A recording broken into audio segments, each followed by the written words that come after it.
This is a polyculture of 3 different perennial root crops that we grow together. We have a dwarf Jerusalem artichoke, Chinese artichoke, and groundnut. These are tubers we've been waiting to sample all year long. We've been looking forward to it, so let's grab a shovel and start digging them up.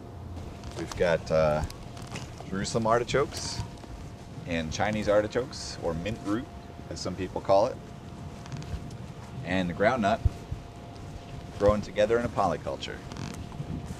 People are familiar with the corn, beans, and squash polyculture, where the corn grows tall and the beans climb on the corn and fix nitrogen, making some fertility, and the squash grows at the bottom, spreads out, and suppresses the growth of weeds.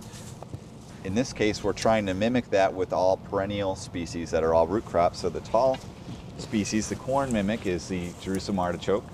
This is a dwarf variety of Jerusalem artichoke that doesn't grow as tall as some of them do. These are groundnut, which is the perennial climber with edible tubers. You can see a little bit of that right there. And then this is Chinese artichoke, or mint root, which has really nice tubers and spreads and runs along the ground, so that's kind of mimicking the squash. All of them are able to grow together, and we get a yield that's greater than growing any one species would have yielded. Here's a small Jerusalem artichoke tuber. Jonathan's got some groundnuts right there. You can see they grow like walnuts on a string. And these are very high in protein. This is the Chinese artichoke tuber. They're very crisp and minty flavored and really, really nice vegetable, especially if you pickle them a little bit. They're very good. We've got groundnut, Chinese artichoke, and Jerusalem artichoke all growing together in here. Those are very good sized groundnut tubers right there that Jonathan's got. It's a native wild edible that's been taken under cultivation recently. High in protein, easy to grow. The one challenge is that it takes generally 2 years to make good sized tubers, whereas the rest of the crops in this polyculture only take 1 year to do the same thing. So we throw the little ones back in just like a fish and keep the big ones to eat. We also have growing as a vine here on the front porch the Chinese yam, which is not related to sweet potato. It's a true yam, and it makes a very small version of the air potato, which is a tropical crop. These very small tubers are very easy to pick. They grow right on the vine, and they're quite good to eat. We'll be cooking them up in a minute. So I'm going to pick a few of these on here, and you can see what they look like. They're maybe about pea to chickpea size, and really very, very delicious when you cook them up. Couldn't be easier to grow.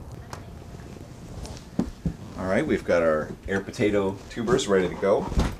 Just going to take them over to the sink, rinse them out a little bit. This is as easy as a root crop gets to prepare. It's pretty amazing. And that's all there is to it. I just boil them for about 10 minutes, and then I put some butter and salt on them and eat them as a snack right there. I'm sure there's a lot of ways they could be incorporated into cuisine, but I find them so good I like to just eat them that way. Just rinse them out.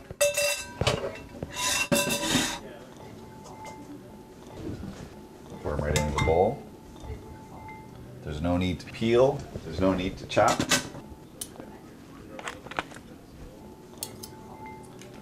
little bit of salt.